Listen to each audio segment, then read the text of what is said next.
Hello and welcome to the February 2016 MTFR monthly update.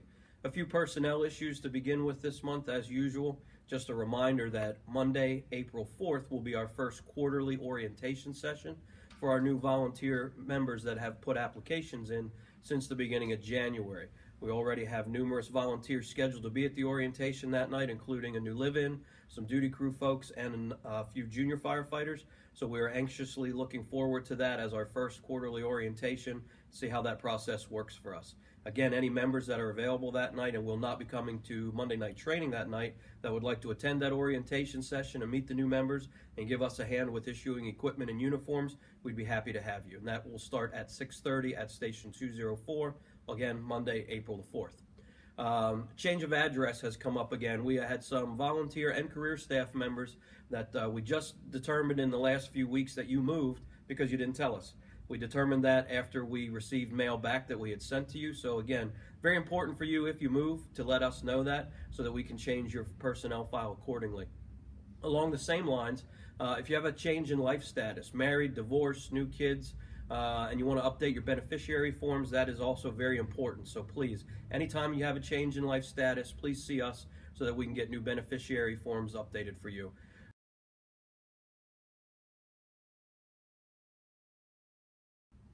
And a note this month on our career personnel. Our civil service list that was validated in the fall of 2014, which was to go until fall of 16, we've been able to hire all the personnel off of that list.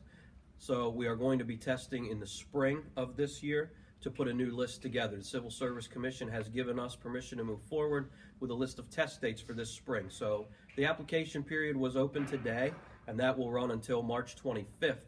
We will be given a written civil service test on Saturday, the 9th of April, followed by a CPAT test on Friday, the 17th of June. So if you are aware of any qualified applicants that may like to work in the MTFR system, please pass the word, and that information is on the MTFR website.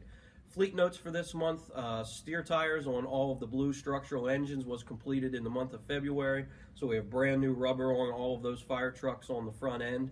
The fleet mechanic is beginning his yearly process of yearly preventative maintenance cycle, so there'll be filter changes and yearly PMs that are performed by our in-house fleet mechanic. That series will start again in March.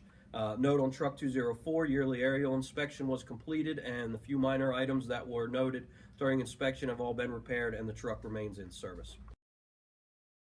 Several training notes for this month. Our Hazmat series again continues right now. The next version of Hazmat Ops Refresher will be March 21 and 28. That will be held at Station 207.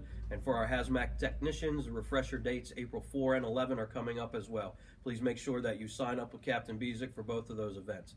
Also, April 30, again, a reminder for the MTFR structural burn.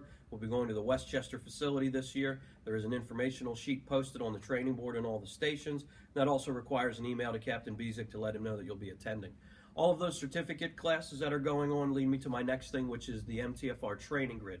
We have the updated version of that grid complete, and it will be posted in the next day or two. As a reminder, what is critically important, and I think quite a few people will notice on the training grid that they're going to show either an incomplete or a missing certificate. So again, a reminder that we've gone over numerous times is when you achieve a certificate or a certification, that certificate must be turned in to Captain Bezick so that it can be entered into Firehouse software and reflected on the training grid. What are most important are those yearly or every other year refreshers that are required, such as Hazmat, CPR, your every 3-year EMR or EMT certification. We have to have those turned in. You go to a regular State Fire Academy class, you're going to receive a certificate in the mail from a community college or from the State Fire Academy itself, depending on the class that you took. Any of those certificates you receive, again, must be submitted so that they can be reflected on the training grid. When you look at the grid in the next few days, anything that you see missing, if you have that certificate, please copy it and turn it into Captain Bezick. If you believe you have turned something in, again, we've had some discrepancies over the last few years on how data was being entered into Firehouse software. We are still trying to figure that out in some cases. So an indication of a missing or incomplete class may be a Firehouse software issue. So again, if you believe you turned it in, see Captain Bezick and we'll see if Firehouse software is the issue and we'll try and get that rectified. There are a lot of missing things showing on the training grid that we are fairly certain people have achieved. So again, please see the captain as soon as you can when you realize that.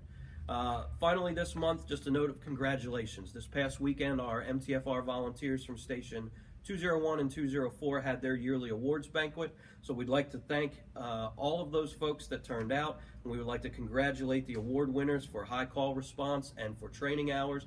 And we also would like to again congratulate those life members from Station 201 and 204 that have been moved over and have become the first class of MTFR life members. We would again like to congratulate you for that. Thank you for your many, many years of service to our community, and we're honored to have you as life members here in our organization. And a congratulations to the brand new life members from Station 201 and 204 that were just awarded Saturday night. Thank you all very much for your service to the community. It means a lot to everyone here, and we thank you for your time and for your service. That's all we have for February. Stay safe, and we'll see you next month.